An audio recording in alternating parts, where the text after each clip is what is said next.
Welcome. This is going to be a cross between Gardener's Question Time and The Rest is Politics.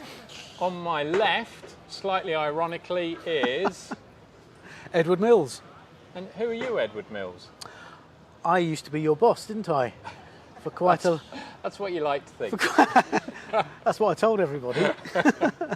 And who are you now, Edward Mills? I am now a private sector forestry consultant, and I've done that for the last 10 years since I left Cumbria Woodlands.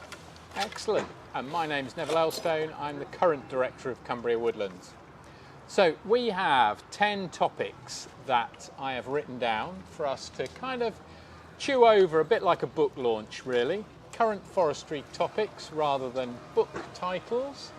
So, Claire, give me a number between 1 and 7, please. 7. Here we go. Question number 7.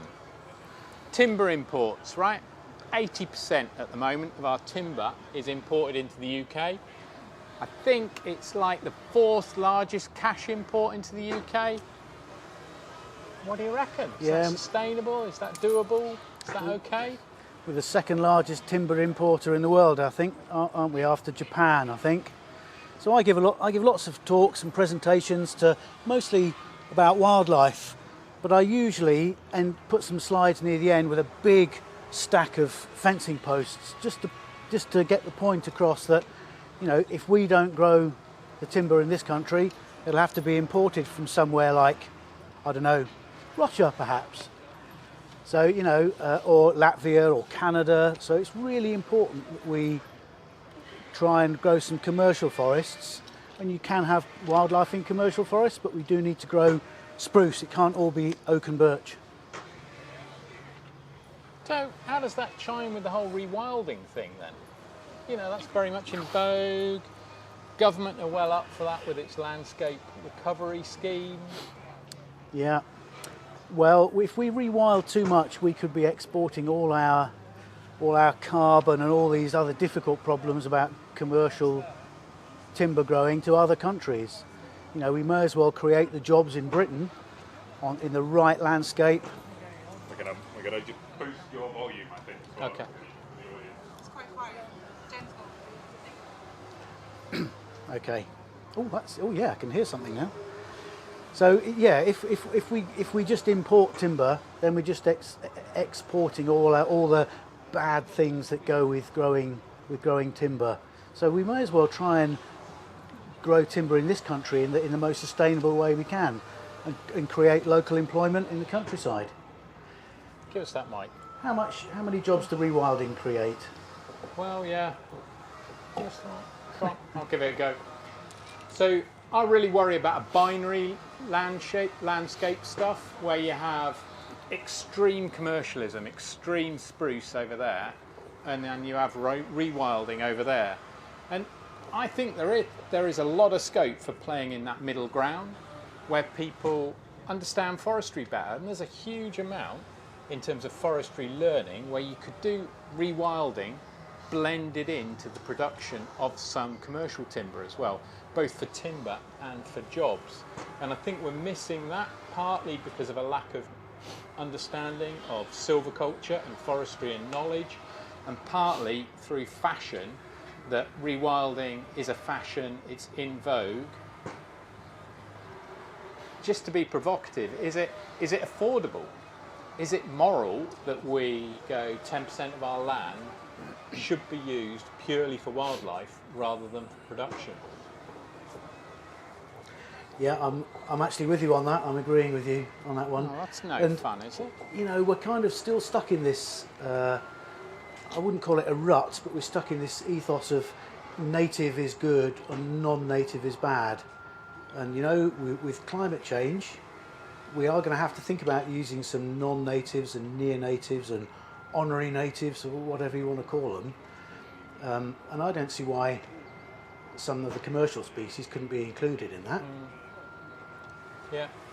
Or even growing some of the natives or near-natives commercially by playing with spacing, which is, I guess, what I mean about silvicultural knowledge, understanding and learning, rather than just planting.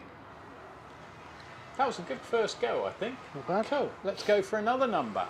Andrew, give me a number between 1 and 7, but you can't have 7 anymore. 1 and 6. 4, right. Ooh, regulation, the thorny issue of regulation in forestry. The simple question is, sledgehammer to crack a nut. Is the process currently fit for purpose and of the right scale and size? Go on, I'll let you have first go at that. How long have we got again? Could be a simple answer. It's hard to know where to start. You said it. I think we are using a sledgehammer to crack a nut. Goodness me, the bureaucracy is breathtaking at the moment. I hardly know where to start. And I think one of the main issues is that, you know, some bad things were done when people didn't know any better in the 80s, and we planted up the wrong land, the wrong trees in the wrong place for the wrong reason. And we're struggling to get the right tree in the right place for the right reason. And I think these days nobody's willing to take a decision and take responsibility for those decisions. So we end up having colossally long spreadsheets, which, you know, if you're a farmer and you want to plant a wood, and there are a lot of very bright, very clever farmers out there, some of them are here, they don't stand a hope of being able to fill in one of these spreadsheets to apply for a grant to plant a new wood. Not a hope. I spent my whole career filling in these forms, and they just make me want to throw my computer out of the window. It's that complicated. I think you've got to move it away from that away from the other speaker. microphone. So They're right next to each other now. Maybe. Oh, weren't they? Okay. It's just because that's turned up to get Oh, okay, cool. that's really heavy. I can't move it. So I guess the other thing is that for years we've talked about, people with experience being given some credit and perhaps being able to work. What's the phrase I'm looking for? Professional competency. Professional really. competence. You know, I am at the end of my career rather than at the beginning, and it's quite galling when you want to claim a grant that the Forestry Commission, bless them, want to put me through. That seems to have gone off now. They want to put me through an online course that I have to do for 45 minutes before I can claim the grant. So I have to listen to videos on plant health and score 80% before I can claim the grant. And you know what? I find that quite patronising. Just turn the volume down, Ed. That's the easiest way. Click play. So where do we stand on regulation then? I think the hard thing is you can't have it all often, and you have to be prepared to sacrifice some things, whereas those in power aren't prepared to make real choices, and perhaps given the profession just a little bit more oomph to make things happen. And the problem is that upsets people. Yeah. We're not going to be able to please everybody. Right, regulation, bit dull, Andrew. Bad number choice. Let's go for another choice. Come on then, lock number. Number 2. Ooh, incentives for creation. So for woodland creation, are the incentives good enough at the moment? What do you reckon? I'll have a first pitch at that. I mean, the incentives for woodland creation are probably better than they have been for, well, since the 80s, and it all went wrong, really. So, you know, incentives are very attractive. Are they attractive enough? I would suggest not, because we don't know what the whole landscape of grants and incentives is going to be in 3 or 4 years' time. There's also a bit of a non-anomaly at the moment between wood pasture. The woodland pasture rates are so competitive, so attractive, that it almost sinks all of the other rates.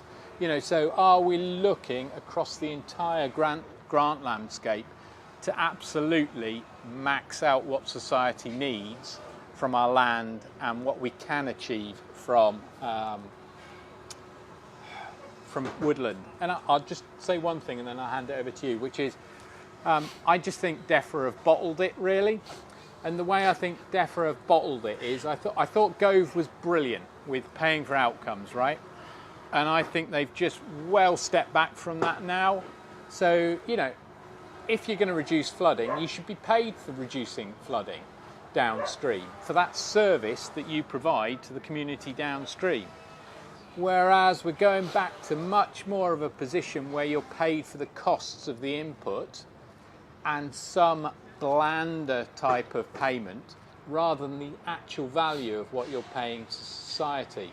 So we're not competing appropriately, I don't think. I've said enough. I'll hand it over to Ed.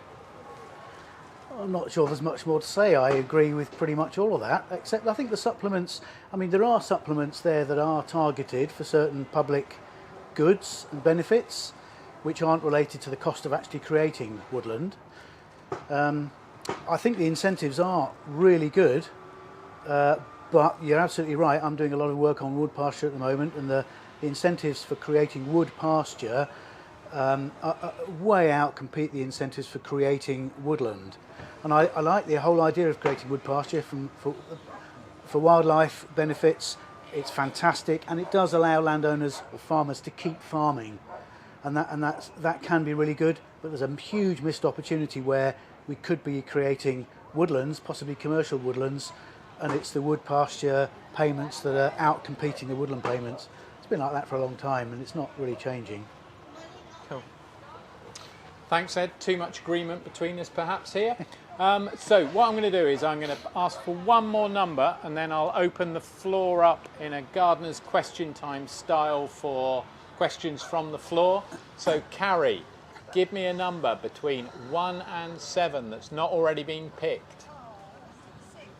6. Have we done 6? Oh, I like this one. Are we doing enough to attract people with the right skills and then promoting those, encouraging people to get those skills? Is it attractive enough as a profession? My supplementary question is, given both of us have children, is would you encourage your child to join the profession? Yes, absolutely, without a doubt. I know neither of them will, because they're both chefs and they like cooking, even though they're in hellhole 45-degree kitchens all day, every day. So are we doing enough to attract the right people with the right skills? I mean, almost my whole career we've been talking about this, and you know, I'm a trustee of the Forest Industries Education and Provident Fund still, and we have tried really hard to promote that because we give grants to people, anybody who's a member of Confor, to try and encourage them to get the right skills and gather the right experiences to help them develop a career in forestry. And I think a lot of people just think still forestry is still all about chopping trees down, when actually these days it's about carbon and biodiversity and climate change and flooding and you know, the opportunities, IT, drones, the opportunities to develop a career, a quite specialist career, are absolutely enormous. And we're not doing enough, and we're not getting into schools enough, I think. Crikey, rant over. Go on then, I'll put it to the floor, I'll put it to the vote. Would you encourage your, even if you don't have a child, perhaps a dog, would you encourage your dog stroke child to enter the profession? Raise your hand. Oh, that's pretty unanimous. That's pretty good. Yeah, that's a pretty good cut. So here's a thing for you, right? The government have just spent 550 million on the Nature for Climate Fund. How much have they spent on skills training out of that? Anybody know? It's less than $500,000. I'm not very good at percentages. What does that kind of work?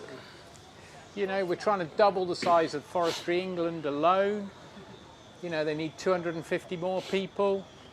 It's not much money, is it? It's not. If you invest in the skills, human capital, often the stuff will follow that. So, should the Forestry Commission be praised for, well, and the sector for the apprenticeship scheme they've launched? Absolutely. I think it's an excellent scheme. How many places on it a year are there? They're like 15 or 20. You know, it's compared to the scale of the task, is it big enough? Is it great that we've started? Yes. How can we move the decimal point on this stuff? And I think there is a real question for the sector as a whole to go, how can we move the decimal point on just about everything we do? And that's really hard, and we absolutely need people to do that. So, Microphone, please. how are we doing for time? Neville, can I make a little comment? Yes. So there's definitely, you're absolutely right about the funding aspect. But I would say there's a lot of work being done that isn't just under nature for climate funding. So it's not captured in that. So there is an awful lot of work in the commission of outreaching to colleges and universities, doing kind of lecturing and trying to implement forestry into modules and syllabuses. I'm not saying it's enough, because it's not enough, and I definitely think the wider industry has a role to play in that. Like, if the forestry industry is serious about keeping it going and encouraging more, then the wider industry also needs to do that kind of work, I'd argue. Yeah, so I take the point on the wider industry thing. I guess the hard thing is with wider industry is there are so many sole traders and micro businesses in it that it's really hard for them to invest in, in the day job type thing. So I think there is a need for state intervention there at a greater rate than it currently is. Sorry, Ed, I'll go to you. Yeah, thank you.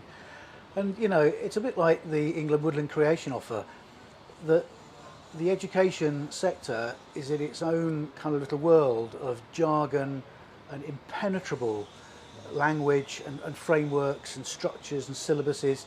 We've got almost no agricultural stroke forestry provision left anymore, and apprentices have to be attached to these establishments in order to provide that formal element of the training.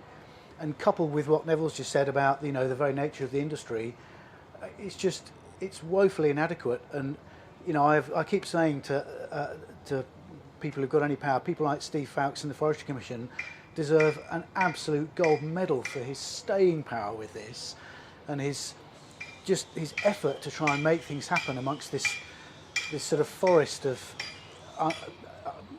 jargon that nobody understands unless you're in the sector. Forest of jargon, there's a good one. Right, so any questions from the floor? Otherwise we will go back to the numbers. I'm happy going back to the numbers because we've missed a couple of my favourite questions. Can I ask you something? Is it going to be a good question? Well, it's more of a statement, actually. Okay, cool. I've been in agriculture all my life since I was 15, starting with a farm apprentice. And I'm appalled to see all the trees that are dying with ash dieback.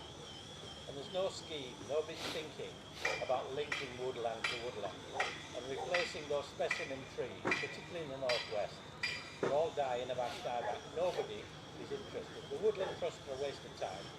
I've approached them, they're not interested. And everyone you talk to, they think about, well, let's plant a tree and it's a little whip, this big. I've just paid £350 to plant a tree in my local park in memory of my wife I lost recently. The first thing was the grass cutter smashed into the bottom of it. And they also planted it too near to other trees. Completely bonkers. With hindsight, I would have rather given a farmer 350 quid to plant a native tree suitable for the farm and the land on a bridle way or a public footpath across their land to replace them. Our grandchildren are not going to see any trees in the countryside that's replacing these ash dieback trees. I'm talking of a tree something 12, 15 foot high, something that's fairly substantial. So the money would go for the tree and the farmer just to make it stock-proof until it became sturdy enough. And nobody's ever thinking about this, and I find it so sad indeed. So absolutely see your point about ash dieback.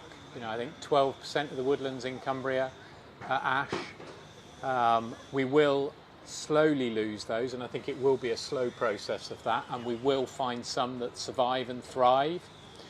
I did actually have, one of my questions here was, and I do worry that it puts a cheerful spin on your point really, which is ash dieback, a reason to be cheerful around it. Are there any reasons to be cheerful about it, Ed?